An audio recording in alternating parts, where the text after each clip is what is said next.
नमस्कार दोस्तों, मैं हूं आशीष मौर्य। आप देख रहे हैं आशीष कंप्यूटर। दोस्तों, टैली का आज हम बेसिक क्लास समझेंगे, यानी बेसिक इन्फॉर्मेशन को समझेंगे कि टैली में क्या क्या चीज़ें हैं और उसको कहते क्या क्या हैं। क्योंकि बेस जब तक आप नहीं क्लियर करोगे, आप टैली में आगे नहीं बढ़ सकते हो। तो चलिए देर ना करते हुए वीडियो को शुरू करते हैं। टैली का बेसिक इन्फॉर्मेशन हम समझेंगे हिंदी में। चलिए शुरू करते हैं।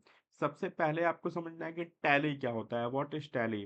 जैसे आपको पता होगा कि टैली एक अकाउंटिंग सॉफ्टवेयर है जिसको व्यापार का डेटा रखने में या व्यापार के डेटा को रिकॉर्ड करने में, उसे मेंटेन करने में और उसको सेव करने में किया जाता है। दूसरे शब्दों में, व्यापार में पैसों के लेन देन से लेकर माल पर किए गए व्यय और मुनाफे का हिसाब रखने के लिए काम होता है। इस सॉफ्टवेयर का उसी लिए यूज़ करते हैं। ठीक है। यानी आप अब कोई व्यापार मैनेज कर रहे हो तो उस व्यापार में सारी चीज़ों को आपको मैनेज करना है। माल आने से लेके, जाने से लेके, उस पे खर्च से लेके, इनकम से लेके, स्टाफ से के सैलरी से लेके, सारी चीज़ों को, एक एक खर्चे को आपको उसमें मेंटेन करना होता है। वही होता है टैली। ठीक है। अब इसके बाद बात करते हैं हम लोग basic terminology of accounting. Basic terminology यानी कि बिजनेस पहले क्या होता है, आप ये समझो। बिजनेस देखो वही होता है कि आप किसी चीज को बना रहे हो, किसी सेवा को आप दे रहे हो, या किसी प्रोडक्ट को खरीद रहे हो और उसके एवज में आप लाभ कमा रहे हो। जैसे मान लीजिए हमने कोई बिजनेस किया है मैन्युफैक्चरिंग का।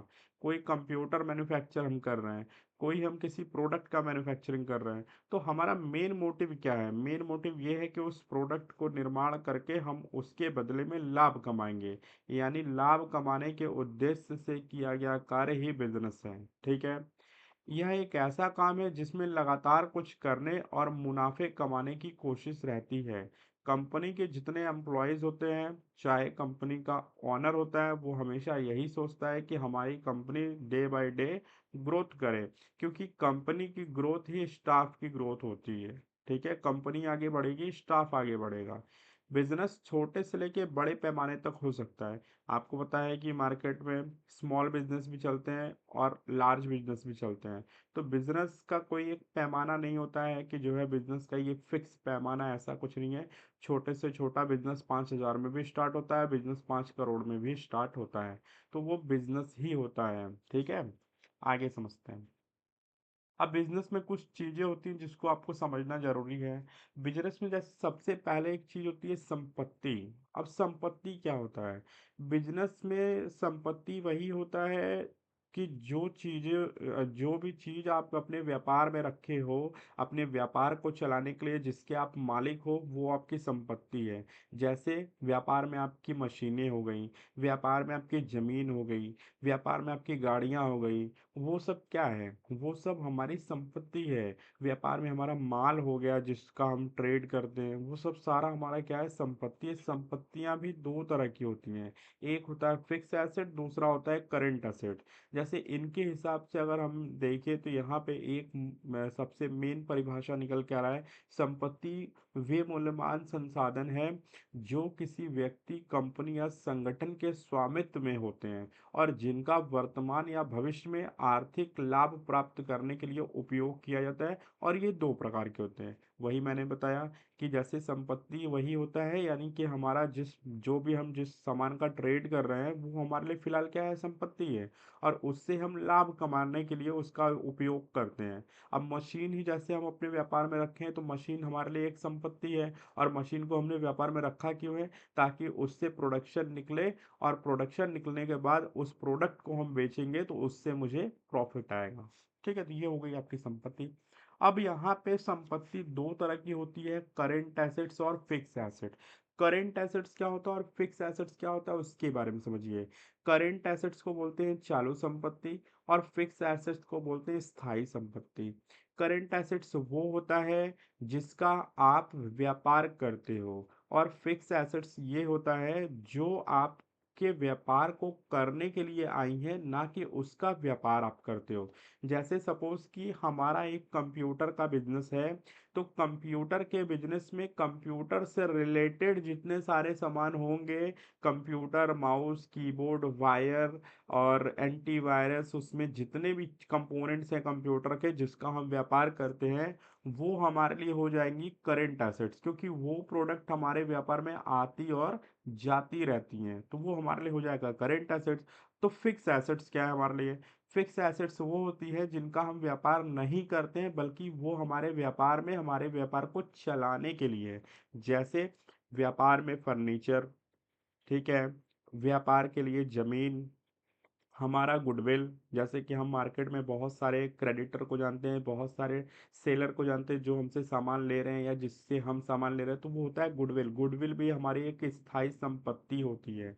ठीक है, व्यापार में गाड़ियां जो होती हैं वो हमारे लिए फिक्स एसेट्स है। अगर हमारा कंप्यूटर का बिजनेस है या फिर कंप्यूटर का बिजनेस है, तो उससे अपोजिट जितने भी सामान हमारे बिजनेस में, वो सारा का सारा हमारे लिए फिक्स एसेट्स है।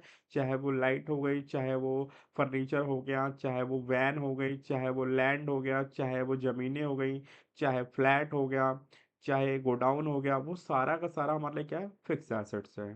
ठीक है, तो ये हो गया करंट एसेट्स और फिक्स एसेट। करंट एसेट्स वही है जिनका हम व्यापार करते हैं, वो संपत्तियां जिनका हम व्यापार करते हैं, वो हमारे लिए करंट एसेट्स है। वो संपत्तियां जो हमारे व्यापार को चलाने के लिए है लेकिन उसका हम व्यापार नहीं करते, वो हमारे लिए क्या है? फिक्स एसेट्स है।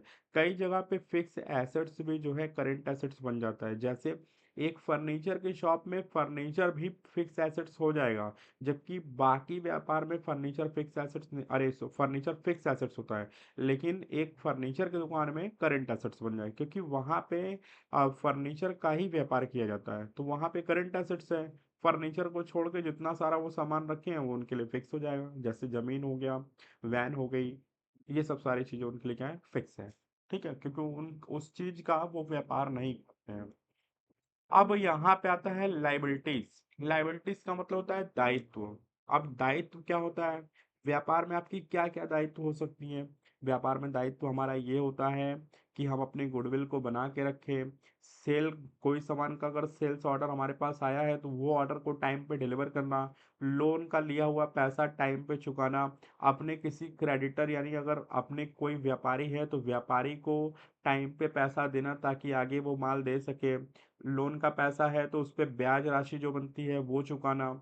और सबका पेमेंट टाइम पे करना, जैसे स्टाफ है हमारे तो उनका सैलरी टाइम पे करना। ये सब हमारे व्यापार में दायित्व होते हैं जो मुझे करना ही पड़ता है, जिसको आप कर्तव्य भी कह सकते हो। तो कर्तव्य आपको निभाना पड़ता है। इसके बाद हमारा आता है कैपिटल। कैपिटल का मतलब होता है पूंजी। अब व्यापार आपका बिना कैपिटल यानी बिना पूंजी के स्टार्ट हो ही नहीं सकता, कोई भी व्यापार हो। चाहे आप पूंजी के नाम पे पैसा लगा के व्यापार करो, चाहे आप पूंजी के नाम पर माल लगा के बिजनेस को स्टार्ट करो। ठीक है, इसलिए जो है पूंजी कहते हैं, यानी बिना पूंजी के व्यापार आपका स्टार्ट नहीं होगा। ठीक है, और उसके बारे में हालांकि हम डिटेल में आगे जानेंगे। फिर होता है गुड्स। गुड्स का मतलब होता है माल। कॉमर्स के लैंग्वेज में गुड्स को बोलते हैं माल, यानी वो चीजें जिनका हम व्यापार करते हैं। जैसे मान लीजिए हमारा कंप्यूटर का शॉप है तो हमारे लिए गुड्स होगा keyboard, mouse, computer, laptop, laptop bag, antivirus, cleaner, ये सब सारा हमारे लिए क्या है? माल है, तो हम उसको गुड्स कहते हैं कंप्यूटर अकाउंटिंग की भाषा में। अब यहाँ पे इनकम है। इनकम क्या होता है? व्यापार में किसी भी प्रकार से आपको अर्निंग होगा, चाहे माल बेचने को लेकर, आपने माल बेचा उसके एवज में आपको पैसा मिला तो ये आपका इनकम हो जाएगा। आपका कोई मान लेते हैं कि कोई अपार्टमेंट है, कोई हाउस है, आपने उसको रेंट पे दिया है तो रेंट का पैसा आया, वो आपके लिए इनकम हो जाएगा। आपको किसी तरह से कमीशन मिल गया, किसी तरह से कोई भी रेवेन्यू जनरेट हुआ तो वो आपके लिए क्या हो जाएगा? इनकम मिल जाएगा। अब एक्सपेंस क्या है? व्यापार में बहुत सारे खर्चे होते हैं जो कि आपको करना पड़ता है। जैसे स्टाफ को सैलरी देना, कंपनी के लिए एडवर्टाइजमेंट कराना, लेबर को चार्ज देना, इलेक्ट्रिसिटी का बिल देना, वाटर का बिल देना, फैक्ट्री का रेंट देना, दुकान का रेंट देना। ये सब क्या है? आपके लिए खर्च है। तो ये खर्चे जो है उसको हम लोग बोलते हैं एक्सपेंसेस। एक्सपेंसेस भी दो तरह की होती हैं, इनडायरेक्ट एक्सपेंस और डायरेक्ट एक्सपेंस। इसके बारे में हम लोग आगे जानेंगे। ठीक है, अब परचेस क्या है? परचेस वही होता है जो अपने व्यापार में सामान को आप खरीदते हो रीसेल करने के लिए। अब जैसे हमारा कंप्यूटर का बिजनेस है तो हमारे कंप्यूटर का जो स्टॉक है उसकी मैन्युफैक्चरिंग हम खुद नहीं करते, हम कंपनी से बाई करते हैं। तो कंपनी से स्टॉक अगर आपको मंगाना है, कंपनी से आपको खरीदना है, तो उसके लिए होता है परचेज। यानी कि आपने अपना करेंट एसेट्स कहीं से खरीदा, उसको बोलते हैं हिंदी में क्रय। ठीक है। विक्रय क्या होता है? सेल्स अकाउंट, यानी सेल करना। जो भी आपने माल खरीदा है बेचने के लिए, उसको आपने किसी को बेचा या कैश में बेचा, वही हो गया सेल्स अकाउंट। ठीक है, यानी करेंट एसेट्स को हम अगर किसी को बेचते हैं तो उसी को बोलते हैं हम लोग सेल्स। अब यहाँ पे ड्राइंग क्या होता है? ड्राइंग को बोलते हैं आहरण। आहरण का मतलब ये होता है कि आपने अपने व्यापार से पर्टिकुलर सामान को खुद के लिए यूज कर डाला, वो हो जाएगा ड्राइंग। अब जैसे मान लीजिए हमारे मोबाइल का एक दुकान है, और मोबाइल के दुकान में कभी हमें मोबाइल की एक ज़रूरत पड़ गई, तो हम दुकान में से एक मोबाइल निकाल लिए, अपने लिए यूज़ कर डाले। तो हमारे व्यापार का तो एक तरीके से नुकसान हुआ, क्योंकि 10,000 का मोबाइल हमने खुद के यूज़ के लिए निकाल लिया, और 10,000 का वहाँ पे हमें दिखाना पड़ेगा कि उस 10,000 के मोबाइल का क्या हुआ। तो उसको हम लोग आहरण अकाउंट में डाल देते हैं, यानी ड्राइंग अकाउंट में डाल देते हैं कि उसका हमने क्या किया, कंज्यूम उसको कर डाला। तो हो जाएगा ड्राइंग, यानी ऑनर ने अपने लिए निकाल लिया। अब यहाँ पे होता है क्रेडिटर, एक होता है डेप्टर। क्रेडिटर का मतलब होता है लेनदार, डेप्टर का मतलब होता है देनदार। क्रेडिटर का मतलब ये होता है कि आपने जिनसे उधार माल खरीदा, जैसे मान लेते हैं हमारा व्यापार है, तो व्यापार पूरा पूरा तो कैश पे होता नहीं है, वो क्रेडिट पे ही होता है। आपने जिनसे माल उधार खरीदा, वो पर्सन आपके लेनदार यानी क्रेडिटर हो जाएंगे, क्योंकि वो कल को आपको पैसा लेंगे आपसे। उसके बाद होता है डेप्टर। डेप्टर का मतलब होता है देनदार, यानी जिनको आपने उधार माल बेचा, वो आपके हो जाएंगे डेप्टर यानी देनदार, क्योंकि कल को वो आपको पैसा देंगे। ये हो गया क्रेडिटर एंड डेप्टर। अब आप ये समझिए कि टाइप्स ऑफ अकाउंट क्या है, यानी कितने प्रकार के अकाउंट होते हैं टैली में। पूरे टैली क्या अकाउंट में भी पूरे तीन ही प्रकार के अकाउंट होते हैं: पर्सनल अकाउंट, रियल अकाउंट और नॉमिनल अकाउंट। ठीक है, पर्सनल अकाउंट मतलब होता है व्यक्तिगत खाता, रियल अकाउंट मतलब होता है वास्तविक खाता, नॉमिनल अकाउंट मतलब होता है नाम मात्र खाते। ठीक है, इसके बारे में आगे बात करते हैं। व्यक्तिगत खाता यानी पर्सनल अकाउंट क्या होता है? यह खाता किसी व्यक्ति या कंपनी या संस्था से संबंधित होता है, क्योंकि व्यक्ति का भी यहाँ पे नाम आएगा, कोई ना कोई व्यक्ति है, कंपनी है तो कंपनी भी क्या है, यहाँ पे लिविंग है। ठीक है, लिविंग थिंग है। और संस्था भी है तो वो भी लिविंग थिंग है। तो यानी यहाँ पे व्यक्तिगत खाता ये होता है कि उस व्यक्ति से संबंधित खाता, जैसे राम का खाता, टाटा कंपनी का खाता, बैंक का खाता, ये सब क्या है? ये सब व्यक्तिगत खाते हैं। ठीक है। उसके बाद दूसरा होता है वास्तविक खाता। इसमें भौतिक या टेंजिबल और इनटेंजिबल संपत्तियों के संबंधित खाते आते हैं, जैसे भूमि यानी लैंड का अकाउंट, और building account, machinery account, patent account, जो फिक्स एसेट्स है हमारे हैं। अब भूमि क्या है? फिक्स एसेट्स है, इसको डेली बेचा नहीं जा सकता है। बिल्डिंग डेली बेचा नहीं जा सकता। मशीनरी हमने खरीदा है प्रॉफिट कमाने के लिए, इसको हम डेली बेच नहीं सकते हैं। पेटेंट हम डेली बेच नहीं सकते हैं। तो ये सब चीजें क्या है, हमारे रियल अकाउंट है, जो वास्तविक में है हमारे पास, इसको बोलते हैं रियल अकाउंट। अब नाम मात्र खाते क्या होते हैं? नाम मात्र खाते, यह खाते आय, इनकम, व्यय, आय, व्यय, लाभ, हानि से संबंधित होता है, यानी इनकम, एक्सपेंस, प्रॉफिट और लॉस से संबंधित ये अकाउंट होता है। जैसे सैलरी दिया, किराया दिया, ब्याज और ब्याज आय का खाता, बिक्री का खाता। अब यहाँ पे वेतन दिया तो हमारा क्या हुआ, यहाँ पे व्यय हुआ। किराया का खाता यानी रेंट मैंने दिया, ये भी हमारा व्यय हुआ। इंटरेस्ट हमें मिला, ये हमारा इनकम हो गया। बिक्री खाता, सेल्स अकाउंट, मैंने अगर कोई सामान बेचा उसके एवज में हमें पैसा मिला, वो हमारा क्या है, इनकम है। तो इस तरीके से टैली का बेसिक आपका कंप्लीट होता है। आई होप आपको समझ में आ गया होगा। सेकंड वीडियो का आपको इंतज़ार करना है, जिसमें हम ये जानेंगे कि लेज़र कैसे क्रिएट करते हैं, लेज़र होता क्या है, उसके बारे में पूरा डिटेल जानेंगे। तो आई होप आपको वीडियो पसंद आया होगा। पसंद आया तो लाइक करें, शेयर करें, कमेंट करें।